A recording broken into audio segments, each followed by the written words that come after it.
तो हे hello hello hello guys, सब लोग कैसे हो? आप लोग को स्वागत है मेरी एक और नए वीडियो पे। तो गाइस आज हम लोग डीमन स्लेयर एपिसोड नंबर 20 के ऊपर थोड़ा एक्सप्लेन रिएक्शन जो भी कहो ये सब कुछ देने वाले हैं। और गाइस जो भी हमारे चैनल पर अभी नए आ रहे हो तो प्लीज सब्सक्राइब करके रखो। गाइस 90% लोग हमारे चैनल को देखते हैं लेकिन सब्सक्राइब नहीं करते, तो गाइस सब्सक्राइब कर दिया करो गाइस, इससे जो हमें मोटिवेशन मिलता है। तो गाइस चलो वीडियो को स्टार्ट करते हैं और ज्यादा नहीं बोलते, चलो जंप इन द वीडियो। तो गाइस आज हमारे लिए वीडियो पे क्या है हम लोग देखते हैं। और चलो गाइस वीडियो को और कुछ नहीं बोलते, सीधे स्टार्ट करते हैं हमारे वीडियो को। तो चलो गाइस वीडियो को स्टार्ट करते हैं। हेलो एनीमे लवर्स, स्वागत है आपका वाइपर एनीमे एक्सप्लेन्ड चैनल पर। और आज हम देखेंगे डीमन स्लेयर के एपिसोड नंबर 20 को। अगर आपने अब तक इसके पिछले एपिसोड्स नहीं देखे हैं तो उनकी लिंक आपको डिस्क्रिप्शन में मिल जाएगी। तो चलिए जानते हैं आगे की कहानी को इस एपिसोड। तो गाइस जो भी लोग बंदे यार मेरे जो हुए प्रीवियस वीडियो नहीं देखा तो गाइस जाके देख लो, ठीक है? वो वीडियो भी मजेदार है तो जाके देख लो। के साथ जिसका नाम है प्रिटेंड फैमिली। अब तक हमने देखा कि तांजीरो अपनी जान पर खेलकर डीमन रुई से मुकाबला करता है और अपनी पूरी ताकत लगा देता है। और उसके साथ ही नेजुको भी पहली बार गाइस पिछले वाला जो फाइट था ना रुई के साथ, मजा आ गया देख के। अगर किसी ने नहीं देखा है तो देखो गाइस, जाके मजा आ जाएगा। से जागकर अपना ब्लड डीमन आर्ट इस्तेमाल करती है। अब तांजीरो रुई की गर्दन पर तलवार रखता है और कहता है कि मेरे और नेजुको के बीच का रिश्ता कोई खराब नहीं कर सकता है, तुम भी नहीं। और वो रुई की गर्दन काट देता है। रुई का सिर बहुत दूर जाकर गिरता है और तांजीरो भी थक कर गिर जाता है। नेजुको भी रुई के बनाए जाल से छूटकर निकल जाती है। तांजीरो उसे देखता है और आवाज लगाता है लेकिन नेजुको नहीं सुनती। तांजीरो सोचता है कि आखिरकार मैं जीत गया, डैड की वजह से और हमारी फैमिली में चले आ रहे कगूरा डांस की वजह से, जो कि एक फाइटिंग टेक्निक बन गई और इसने मेरी जान बचा ली। तांजीरो की पूरी बॉडी दर्द कर रही होती है पर फिर भी वो रेंगता हुआ नेजुको के करीब जाने लगता है और वो सोचता है कि अभी उसे इनोसुके को भी बचाना है।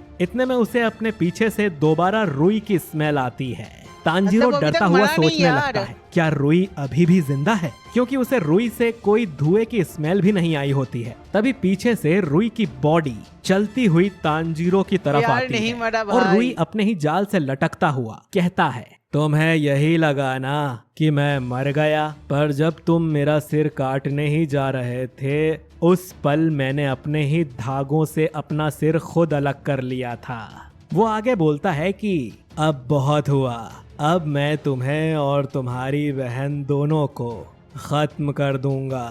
तांजीरो रेंगते हुए आगे बढ़ने की कोशिश करता है पर मन ही मन खुद को समझाता है कि वो आगे क्या करे। तभी रुई की बाकी बॉडी उस कटे हुए सिर को उठाती है और अपनी जगह वापस लगा लेती है। तांजीरो अटैक करने की हालत में नहीं होता है और रुई अपना ब्लड डीमन आर्ट शुरू कर देता है और लाखों लाल धागे तांजीरो को काटने उसकी ओर फेंकता है, जिसकी वजह से तांजीरो के हाथ और शरीर पर काफी चोट लगना शुरू हो जाती है। तभी अचानक पीछे से गियू आकर अपनी तलवार से रुई के सारे जाल काट देता है। तांजीरो को एहसास होता है कि वहाँ कोई आ गया है। वो सोचता है कि क्या ये जेनित्सु है। तभी गियू तांजीरो से कहता है तुमने बहुत अच्छा काम किया जो मेरे आने तक इसे रोक कर रखा, अब बाकी सब मुझ पर छोड़ दो। उसे देखकर रुई गुस्सा हो जाता है और वो उस पर कटिंग थ्रेड रोटेशन से वार कर देता है। इतने में गियू बचाव की टेक्निक इस्तेमाल करता है जो कि वाटर ब्रीदिंग का 11th फॉर्म डेथ काम होता है, जिसे सुनकर तांजीरो हैरान रह जाता है क्योंकि उसे लगता था कि वाटर ब्रीदिंग की बस 10 फॉर्म होती हैं। रुई कहता है कि तुम चाहे जो टेक्निक इस्तेमाल कर लो उसका कोई असर नहीं होगा। अचानक रुई के अटैक वाले जाल तिनकों की तरफ बिखर जाते हैं। रुई शॉक्ड हो जाता है और सोचता है कि ऐसा नहीं हो सकता, मेरे सबसे पावरफुल जाल उस तक पहुंचे भी नहीं और कटकर बिखर गए। और तब तक गियू उसके पास आ जाता है और बेहद आराम से रुई का गला काट कर निकल जाता है। रुई को रिएक्ट करने का भी टाइम नहीं मिलता। जंगल की दूसरी तरफ रुई की बहन भाग रही होती है, ये सोचकर कि रुई ने उसे सभी डीमन स्लेयर्स को मार देने का काम दिया है। वो भागते भागते सोचती है जब वो सब एक फैमिली बने थे जहाँ सबसे अच्छा स्कोर उसी का था, और भागते भागते वो अपने पास्ट में चली जाती है जब वो एक नॉर्मल डीमन हुआ करती थी। एक बार ऐसे ही भागते हुए वो डीमन एक बड़े घर के पास पहुंची और गिर गई। कुछ डीमन स्लेयर्स उसके पास आकर उसे मारने की कोशिश कर रहे थे, पर तभी उन्हें घर के ऊपर रुई दिखाई देता है और वो डीमन स्लेयर्स उसे भी मारने की बातें करते हैं। रुई उन पर ध्यान नहीं देता और इस लड़की से कहता है, अगर तुम चाहो तो मैं तुम्हारी मदद कर दूंगा। रुई आगे कहता है कि जैसा मैं कहूंगा तुम्हें वैसा ही करना पड़ेगा, जिसे डीमन मान जाती है और रुई उसे अपनी फैमिली में आ जाने को कहता है। डीमन इतना डरी हुई होती है कि वो हर चीज में हाँ कर देती है, जिसके बाद रुई एक झटके में सभी डीमन स्लेयर्स को मार देता है। वो डीमन बच जाती है और पीछे मुड़कर देखती है कि उस घर के बाहर काफी सारे लोग आकर खड़े हो गए हैं, जो बिल्कुल रुई की तरह दिखते हैं। रुई डीमन के पास आता है और कहता है, तुम्हारा हमारे घर में स्वागत है, और डीमन को अपने साथ घर में ले जाता है। अंदर रुई, उसकी एक बहन और ये डीमन बैठे होते हैं, जहाँ रुई एक पानी की कटोरी में अपना एक बूंद खून मिलाता है और डीमन को पीने के लिए दे देता है। उसकी बहन बताती है कि इस ड्रिंक से रुई अपनी पावर्स हमसे शेयर करता है, क्योंकि हम सभी कमजोर हैं। वो किसी स्ट्रॉन्ग आदमी का फेवरेट है, इसीलिए ऐसा करना उसे अलाउड है। और यहाँ मुजान की बात हो रही थी। डीमन बिना कुछ सोचे समझे उसे पी जाती है। अचानक उसकी बॉडी में कुछ होने लगता है और वो दर्द से तड़पती है। इतने में रुई उसके पास आता है और आखिरी का काम करने की बात करता है। वो डीमन के पास आता है और उसके चेहरे की चमड़ी को खींचकर निकालने लगता है और डीमन बस चीखती रहती है। कुछ देर बाद उसका चेहरा पूरी तरह बदलकर रुई और उसकी बाकी फैमिली जैसा बन जाता है और वो कहता है, अब सच में तुम फैमिली का हिस्सा हो।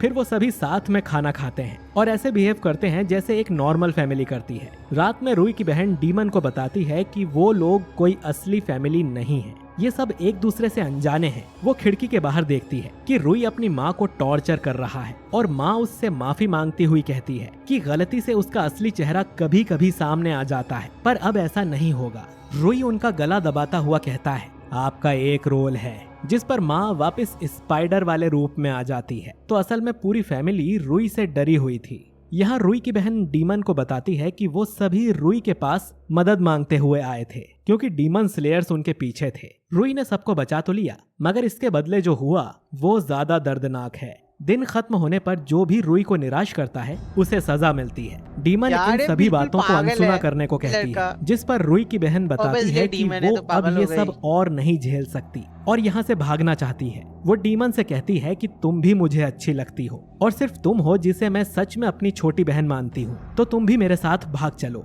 डीमन मान जाती है और दोनों अगले रात घर से भाग निकलते हैं, क्योंकि उस रात रुई को कहीं जाना था। मगर रास्ते में ही उन्हें रुई मिल जाता है और बहन को पता चलता है कि इस डीमन ने ही रुई को उसके प्लान के बारे में बताया है। रुई अपनी बहन को बेरहमी से घर के बाहर लटका देता है और सुबह होते ही धूप की वजह से वो जलकर मर जाती है। कहानी दोबारा प्रेजेंट में आती है। सिस्टर को याद आता है कि कैसे उसने जाकर रुई को बताया था कि उसकी मॉम और भाई को मार दिया गया है और अब उन्हें इस जगह से भाग जाना चाहिए। मगर ये बात रुई को पसंद नहीं आई थी, इसीलिए वो उसे टॉर्चर कर रहा था और तांजीरो उसी वक्त वहाँ आ गया था। वो सोचती है कि उसका बस फेस ही कटा था, जो कि बहुत कम था। इतने में उसके सामने मुराता आ जाता है, तो डीमन उसे वेब कुकून में बांध देती है। मुराता उस जाल को काटने की कोशिश करता है, लेकिन उससे वो हो नहीं पाता है और कुकून के अंदर से कुछ लिक्विड निकलना शुरू हो जाता है। डीमन कहती है कि इसका कोई फायदा नहीं है, पहले यह लिक्विड तुम्हारे कपड़े जला देगा और फिर तुम्हें।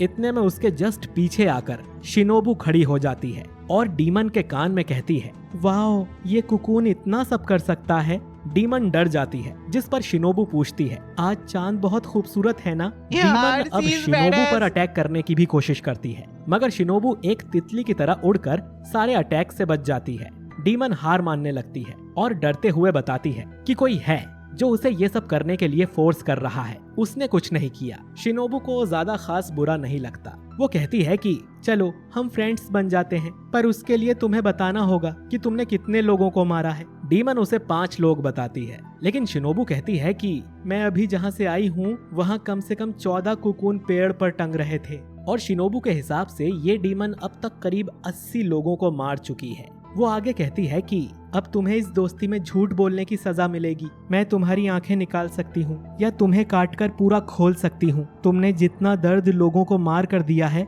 मैं बिल्कुल उतना ही तुम्हें दूंगी ताकि तुम्हारे पाप धुल जाएं। शिनोबू आगे खुशी से कहती है, यार। चिंता मत करो, तुम एक डीमन हो तो तुम इससे मरोगी नहीं। डीमन को अब गुस्सा आ जाता है और वो शिनोबू पर अटैक करने के लिए अपना कुकून फेंकती है, मगर शिनोबू आसानी से उससे बच जाती है और अचानक गायब हो जाती है। वो कहती है कि शायद हम सच में कभी फ्रेंड्स नहीं बन सकते हैं। डीमन फिर अपने सिर के ऊपर देखती है कि शिनोबू जंप करते हुए उसके पास आ रही है, पर उसके आने के बाद भी डीमन को कुछ महसूस नहीं होता। उसे बस अपने पास एक तितली दिखाई देने लगती है। वो तितली आकर डीमन की एक उंगली पर बैठ जाती है, जिससे डीमन को काफी अच्छा लगता है। तभी शिनोबू डीमन के पास से अपनी तलवार उसके पेट में मारती हुई निकल जाती है। शिनोबू ने अपना इंसेक्ट ब्रीदिंग का बटरफ्लाई डांस अटैक किया होता है। डीमन को एकदम से होश आता है और वो देखती है कि शिनोबू ने उसका गला नहीं काटा है और वो खुश हो जाती है। उसे लगता है कि शिनोबू कमजोर है, इसीलिए उसमें डीमन का गला काटने की ताकत नहीं है। तो डीमन अब खुद शिनोबू पर अटैक करके उसे मारने का फैसला करती है, मगर वो कुछ करती उससे पहले ही एकदम से उसकी बॉडी में कुछ होने लगा। डीमन की बॉडी लाल पड़ने लगी और उसका सांस लेना मुश्किल हो गया। डीमन इससे जमीन पर गिर जाती है और तड़पने लगती है। शिनोबू उससे कहती है कि भले ही तुम्हारा गला नहीं कटा हो, पर इसका मतलब ये नहीं है कि तुम बच गई हो। यहाँ मेरे जैसे कुछ डीमन स्लेयर्स हैं जो डीमन को अपनी जहरीली तलवार से भी मार देते हैं। फिर शिनोबू प्रॉपर तरीके से अपना इंट्रोडक्शन देती है कि वो इंसेक्ट हशीरा है और आगे कहती है कि मैं एक लौती हशीरा हूँ जो डीमंस को जहर देकर मारती है। फिर वो अचानक कहती है कि ओह, तुम तो मुझे सुन ही नहीं सकती क्योंकि तुम तो मर चुकी हो। फिर शिनोबू कुकून के पास जाती है और उसमें से मुराता को बचाकर बाहर निकालती है। मुराता कहता है कि तुम्हें उस डीमन को मार देना चाहिए, जिस पर शिनोबू जवाब देती है कि उसने विस्टेरिया पॉइजन से डीमन को मार डाला है। अब शिनोबू उस डीमन के बारे में सोचती है जिसने इस डीमन को ये सब करने के लिए फोर्स किया होगा, पर उसे लगता है कि गियू ने अभी तक उसे खत्म कर ही दिया होगा। मगर मुराता को याद आता है कि वो नंगा खड़ा है और झाड़ियों में भागता है। वहीं तांजीरो नेजुको को बचाने की कोशिश करता रहता है और रुई की गर्दन कट कर नीचे गिर रही होती है। अब एक बार रुई की नकली माँ ने उससे पूछा था कि वो ये सब क्यों करता है। रुई बताता है कि मुझे लगा अगर मैं अपनी फैमिली बना लूंगा तो मुझे अपना पास्ट याद आ जाएगा, जहाँ मेरे पास असली फैमिली हुआ करती थी, क्योंकि मैं अपने इंसान होने की सारी मेमोरीज खो चुका हूँ। लेकिन तांजीरो और नेजुको के स्ट्रॉन्ग बॉन्ड को देखकर रुई को सब याद आ जाता है और ये एपिसोड यहीं पर खत्म हो जाता है। तो दोस्तों, अगले एपिसोड में इस शो की कहानी एक नया मोड़ लेगी। तो गाइस, आई होप को वीडियो पसंद आया होगा यार। मजा आया मेरे को एपिसोड देख के। इंसेक्ट हसीरा को फाइनली हमको दिख गया गाइस। शिनोबू एक लौता हसीरा जो पॉइजन से मरता है लोगों को, ये अलग चीज है। जो भी हो यार, आज गिवी का जो स्लैश था भाई, कुछ समझ में नहीं आया डीमन को कि कैसे मार दिया। मजा आया भाई। पूरा होल एपिसोड में बहुत कुछ नया देखने के लिए मिला और कुछ डीमंस की बैक स्टोरी भी देखने के लिए मिली। मजा आया। आई होप गाइस आपको वीडियो पसंद आया होगा। गाइस जो भी हो, हमारे चैनल पर अभी तक देख रहे हो, सब्सक्राइब लाइक कर देना गाइस। तो गाइस कर देना गाइस। और ये जो गाइस कम से कम गाइस 50 सब्सक्राइबर तक ले जाओ। जो भी अभी तक देख रहे हो सब लोग सब्सक्राइब करते रहो, 50 सब्सक्राइबर तक हमें ले जाओ। और चलो गाइस, वीडियो इतना ही था। आई होप को पसंद आया होगा। लाइक भी जरूर कर देना। तब तक के लिए बाय बाय गाइस। मिलते हैं एक और नेक्स्ट वीडियो पे। तब तक के लिए bye bye bye bye bye bye.